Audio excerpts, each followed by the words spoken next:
Hello and welcome. This is our second last pre-built video. We've only got one more after that, and it will be Portal, which hopefully is going to be the better of all the pre-built decks. We'll have to wait and see. Best for last after all. But this Haven deck was actually surprisingly okay.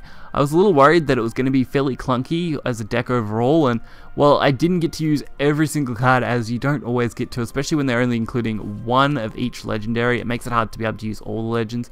I would have loved to have had a game where I got to use Gem Princess, but unfortunately in this deck I didn't.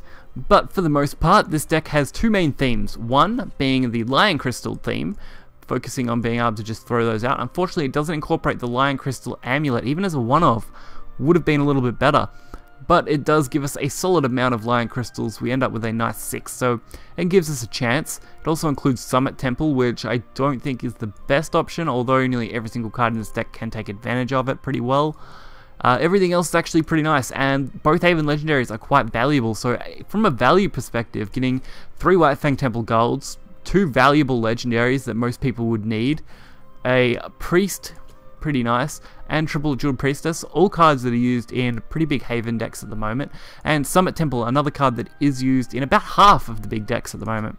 All really nice cards. So for value, I'm actually giving this a solid 8 out of 10, maybe might even get pushed to a 9. We'll just have to wait and see how Portal goes for value, because I know that's quite a valuable deck as well.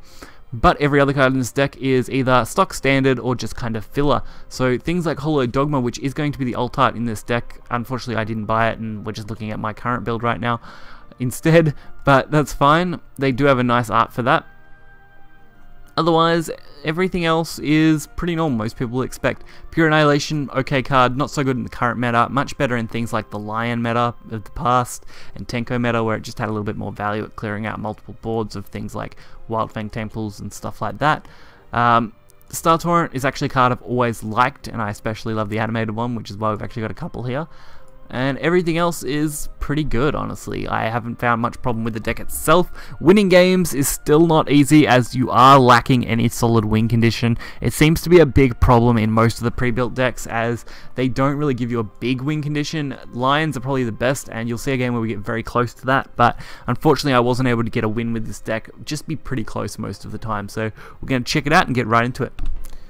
So starting with what I considered one of the better games with this deck, was against Rune. Rune's surprisingly effective against this deck, honestly, which, well, not surprisingly, I should say more predictably good against this deck. I do decide to drop Pure Annihilation. Unfortunately, it's an instant draw on the same Pure Annihilation. The other two cards are quite good. Snake value in the early is pretty nice, and the 3-drop White Fang is actually pretty good as well. As I mentioned, both legendaries in this deck are quite valuable, so from a value perspective already I can say this is a really good deck. As for playability though, it's a little bit on the shaky side. Definitely one of the stronger pre-built for playability, at least as far as what I've played so far. I'm definitely putting this above Blood at this point, as I think from an early game perspective Blood is better. From a longer term perspective, this deck has both more value and better playability, so definitely putting it above Blood, but I'm not sure where I want to put it overall. As I mentioned, the overall video will come out not long after we are finished with the Portal deck, which will be a couple of days from now. So we may try and do an immediate follow-up, or we may hold off just slightly and do it a little bit later, but from this point, it's going to be out before the end of this week, so do look forward to it. It may actually come out at the very end of this week for me on the Sunday. Things should work out pretty nicely that way, but this deck, really good, quite enjoy it. So as you see, the Lions have quite a bit of value, being able to just play them out and stack them up. Does a really nice job at building things. Snakes, again, quite a valuable card.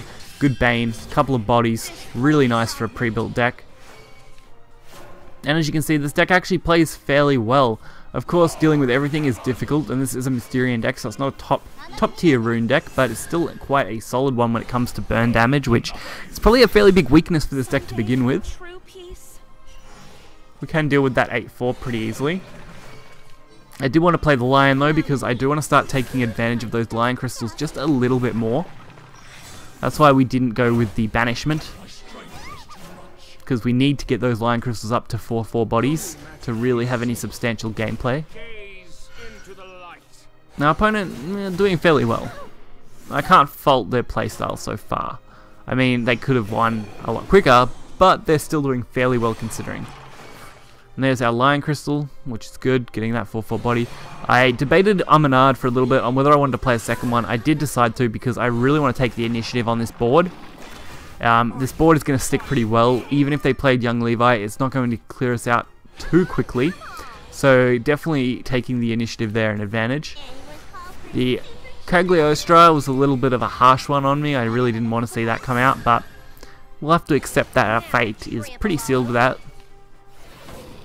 As that does mean they are going to be able to remove at least a couple things here. But we stayed strong with the 2/2 and the 4/4. I did decide to use Pure Annihilation on a pretty weak follower, but I felt that was better than losing something here. Plus, the White Fang Temple giving us just that little bit of healing reach is always good. Mysteria, Magic Founder, definitely a problem for us as they are going to start dealing some pretty solid damage. And the healing really did not help.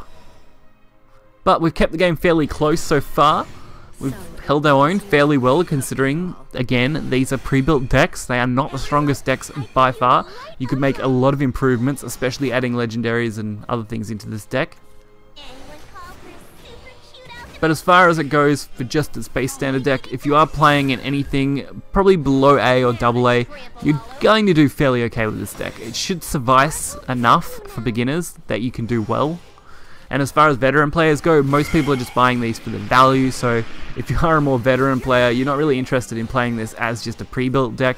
So really, most of the time, the opinion becomes at the beginning of the video and the end of the video where you guys really want to know what I think of the deck and how it goes. Whereas most of these the play part of the video is designed to be for beginners, which is why I've broken these up into two categories, playability and value. Value being for more long-term veteran players and playability being more towards newer players. People who don't have the best decks at the moment and just looking for something that they know can be solid to get them through. Of course, value can come in for beginners as well. And we're doing fairly well with this deck, honestly. Unfortunately, that Levi really crippled us. That was kind of the worst play that I wanted. I mean, Levi definitely made it really difficult for us to come off this. So I felt my best play was to throw Holy Lions. I did decide to go face, thinking that this time I can set up lethal next turn. Unfortunately, not going to work out for us as they have already won the game here off this, which is really disappointing. If it wasn't for that 6-5 there, we would have actually probably won this match, which is a little disappointing. I probably should have just killed off the 2/2. Would have saved us, we would have been right, but luck. And while that game was quite long, it does show that this deck does hold its own fairly well, even in some pretty disadvantaged situations. It does pretty nicely, at least in most cases. Against Blood here, good, not too bad. I don't mind fighting Blood, as Star Torrent and things like that normally do an okay job. The only real difficulty is that you need to be able to secure the mid to late game areas with this deck, and going up against Blood without drawing the Gem Princess was a little hard. Alexandrite Demon, not really a problem. Do kind of wish I had have went for the Jeweled Priestess play instead of going for this, but we have Star Torrent, which is what I was kind of banking on here, so why not? Plus, with their 1-1 and 2-1 play, Star Torrent is actually pretty decent, although they are going to survive pretty well.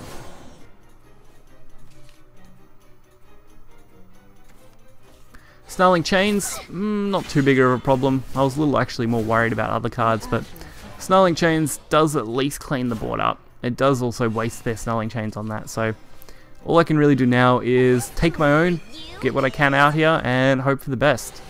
Also, I've really loved the Hollow Dogma plus the White Diamond play, as it does give you 3 draws for 3 play points, so I actually really quite like that. So they deal a little bit of damage to themselves, banking on the fact they're going to be able to heal, which isn't a big surprise because going up against the deck they're playing against now, they're going to be able to get that heal pretty easily, so guaranteed that they're going to go back up to 20. Although it was definitely a different deck, it wasn't your standard Blood deck that you would normally see, but although saying that, I have been seeing some weird Blood decks floating around rotation lately. Did you like it? So we build up a board quite well, we get our draw off, which is nice. We've set up a pretty decent board to use. It is a pity we don't have more, but this will have to do the job. Pure-Hearted Singer, and a Snarling Chains. Not too big a problem. Of course, winning becomes a problem, like I said. Reaching those win conditions I find is the hardest part of these decks. Going off early isn't too difficult. It's really just securing that late game that becomes the problem. So I did think this was actually a fairly good board. We managed to heal. They don't have much developed on their own board, meaning we're actually at a fairly advantageous section. This Zodiac Demon, though, kind of ruining my day. It's definitely not what I wanted, as it does clean out our entire board really neatly. I think Zodiac Demon Blood is becoming more and more popular as time goes on. Holy Lion Crystal, just trying to get those out now because I don't really have any big plays to go with. And all I can really do now is deal with that Zodiac Demon and try and work my way up from there. But for the overall, I've been very happy playing this. It's definitely one of the better pre-builts when it comes to value and playability, so that definitely gives it a +1 in my deck. It's also Haven, so why not? And it's not super bad in terms of anything. It just is an all-rounder sort of deck.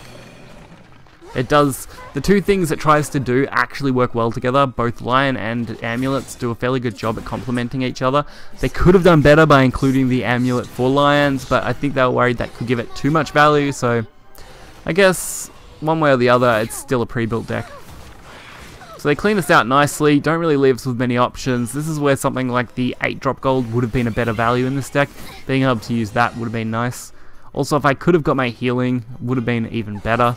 But at this point, all I can really do is push myself to survive. Unfortunately, this doesn't quite get us there, as even with the next turn, they are going to be able to pretty neatly clean us up thanks to the Bat Summon. Is it a Bat Summon? No, it's not. It's actually, sorry, it's Reckless Partridge, so it's not the Bat Summon. But the Gift of Bloodkin is, so that is going to finish us off anyway. Very close there. We did a pretty good job at surviving, it's just we couldn't close it, which is disappointing.